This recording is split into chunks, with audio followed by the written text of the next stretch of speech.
তোমাদের কোনো মানুষ দড়ি নিয়ে জঙ্গলে চলে যাওয়া, সেখানে লাকড়ির বোঝা বেঁধে নিজের পিঠে বহন করে এনে জীবিকা নির্বাহ করা, এটা হলো ওই ব্যক্তি থেকে উত্তম যে ব্যক্তি মানুষের দ্বারে দ্বারে যায় আর ভিক্ষাবৃত্তি করে।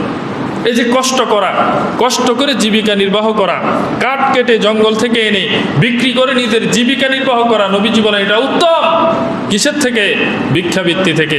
নবীজি এইভাবে আমাদেরকে উদ্বুদ্ধ করেছেন, ভিক্ষাবৃত্তি করিও না, যত কষ্টের কাজ হোক না কেন সেটাই করো, তবুও ভিক্ষাবৃত্তি করো না। আপনারা বইয়ের মধ্যে পড়ছেন নবীর শিক্ষা করো না ভিক্ষা, তো এটা করা যাবে না।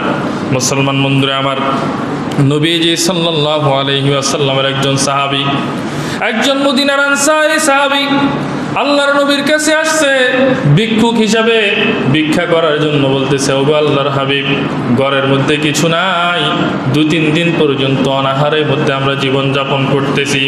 আল্লাহর হাবিব বলে, তোমার ঘরের মধ্যে যা আছে তুমি নিয়ে আসো।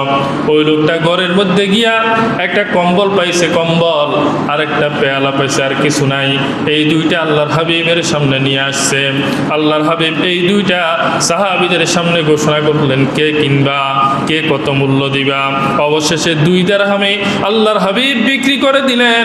আর ওই লোকটার হাতে 2টা দিরহাম দিয়া বললেন, 1 দিরহাম দিয়া তুমি তোমার ঘরের জন্য খাবার কিনে নিয়ে যাও, আর 1 দিরহাম দিয়ে একটা কুড়াইল কিনে নিয়ে আসো।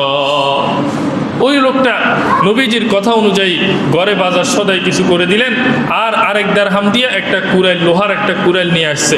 নবীজি নিজে একটা কাঠ কেটে ওই লোকটার কুড়ালের মধ্যে হাতল লাগায় দিছে, আর তার বলছে, তুমি এখন থেকে জঙ্গলে যাইবা আর কাঠ কেটে এনে কাঠ বিক্রি করবা, এটাই তোমার জীবিকা নির্বাহ, তোমার জন্য এটা ভিক্ষাবৃত্তি থেকে উত্তম।